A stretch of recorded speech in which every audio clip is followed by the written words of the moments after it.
Who owns the story of the Arab world? Who shapes how its people, faith, and history are taught, analyzed, and imagined? For over 2 centuries, much of that authorship has been held not by Arabs themselves, but by institutions, scholars, and publishers outside the region, largely in the West. Academic departments, publishing houses, and think tanks have filtered Arab realities through foreign interests, colonial, Zionist, Cold War, and Islamophobic lenses, leaving Arab perspectives underrepresented and often mistranslated. This isn't about victimhood, it's about ownership of narrative. From Napoleon's Egypt campaign to today's Middle East expert culture, Arab agency has been steadily displaced by outside interpretation.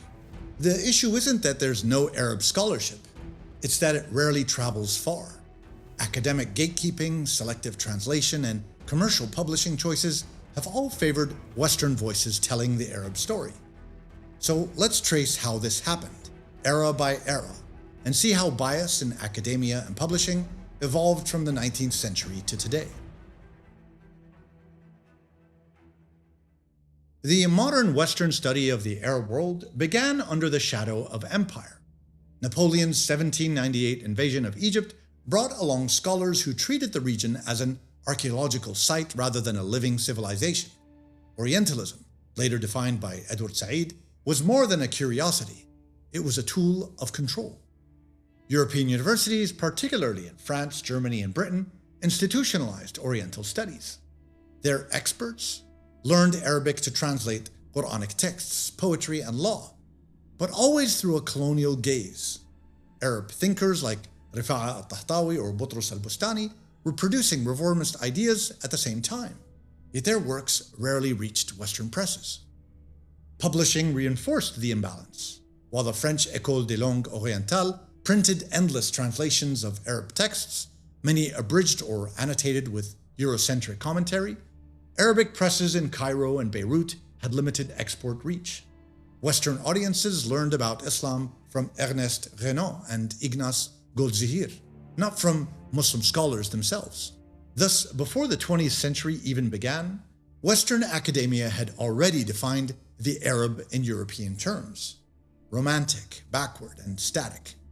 Local voices existed, but the publishing ecosystem and colonial institutions ensured they remained peripheral.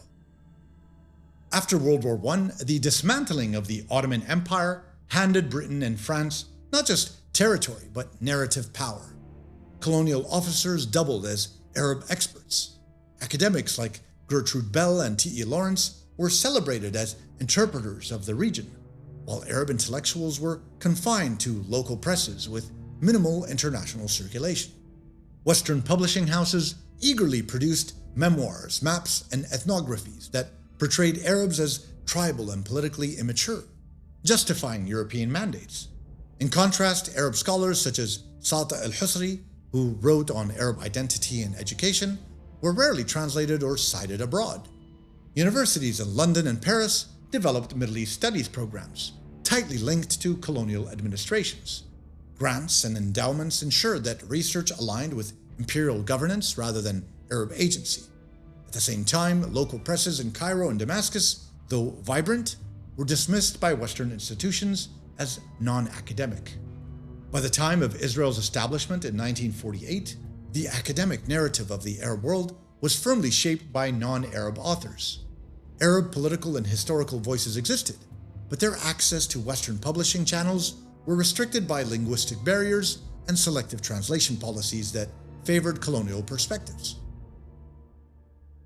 The post-1948 geopolitical climate transformed scholarship into a battlefield of ideology.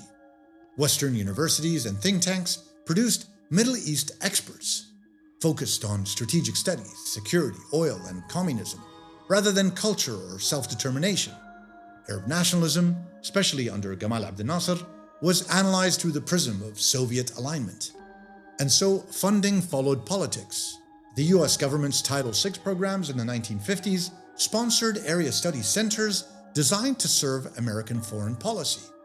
While these centers expanded Arabic instruction, they also reinforced Western epistemic dominance. Arab scholars often needed Western institutional affiliation to gain any credibility. Publishing houses mirrored this trend. Books about Arab radicalism or Islamic authoritarianism were promoted heavily in the 1960s, while Arab-authored critiques of imperialism, such as writings by Constantin Zurek, rarely achieved translation or marketing support. The imbalance became systemic. Arab academics worked as data sources. Western academics wrote the theory. The Cold War made the Arab world a subject of analysis, rather than a participant in knowledge production. The 1973 oil embargo shifted the world's attention to Arab economic power, but not its intellectual power. Western universities launched energy-focused Middle East programs funded by corporate and government interests. Scholarship increasingly framed Arab states through petropolitics and rentier state theories, reducing complex societies to oil economies. Media and publishing echoed this reduction. Books like The Arabs, The Living People of the Middle East by David Lamb or The Arab Mind by Raphael Patai were marketed aggressively in the US and Europe, shaping perceptions of Arabs as emotionally driven and irrational. Meanwhile, Arab economists and sociologists such as Samir Amin and Hisham Sharabi, who offered structural critiques of dependency and development, received little Western exposure. Academic hiring also reflected bias. The boom in Middle East studies coincided with a decline in Arab representation in faculty positions. Western and Israeli scholars increasingly filled posts interpreting Arab politics for Western audiences. Publishing barriers compounded the issue. Major English-language publishers prioritized Western perspectives that fit Cold War narratives. Arab works often remained untranslated or, when translated, were released by small academic presses with minimal marketing. The result was a growing gap between the region's intellectual output and its global visibility. I really do appreciate you taking the time and watching the Kandiri Chronicles. Please do join our community by subscribing so that you don't miss out on any content regarding the Arab and Muslim history, identity, and modern condition. And if you really do enjoy the channel week in and week out and would like to support us even further, please do join us at our YouTube membership program as well as on Patreon. Thanks again. The collapse of the Soviet Union brought new freedom but old biases. The 1990s saw a wave of post-Cold War literature predicting an Arab world either democratizing under Western guidance or sliding into extremism. Then came 9/11, which re-cemented Orientalist frameworks under the banner of security studies. Middle East studies departments expanded, but their funding increasingly came from defense and intelligence sources. Islam became a security subject rather than a civilizational one. Arab and Muslim scholars were often viewed as biased, while Western analysts were assumed objective. Publishing mirrored this hierarchy.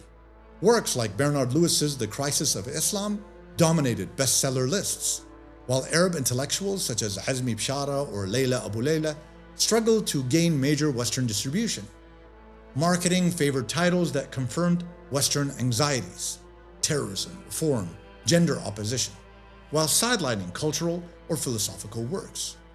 Even translations of Arab novels such as Naguib Mahfouz's Cairo Trilogy were framed through exoticism rather than intellectual merit.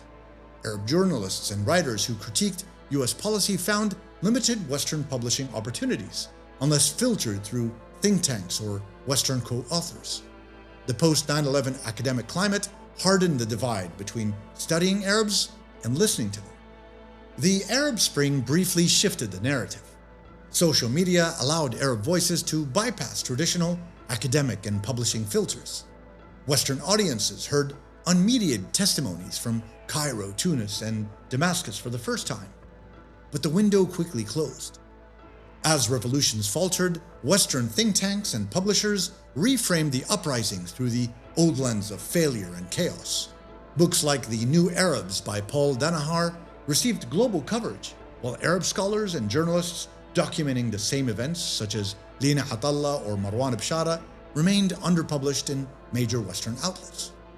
Academic hiring patterns barely changed.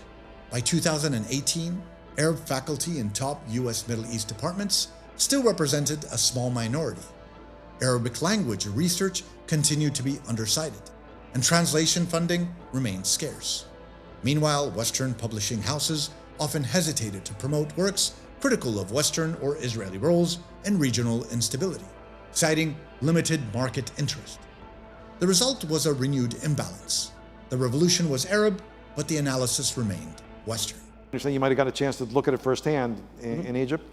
So the degree to which technology had an impact changes depending on the context, but there's no doubt that technology had an impact, most importantly as an accelerant. Technology accelerates everything, again, for better or for worse. Today, digital platforms have democratized access to information, but structural inequalities persist. Western universities still dominate academic publishing and citation networks. Arab scholars frequently publish in open access or regional journals that lack global visibility.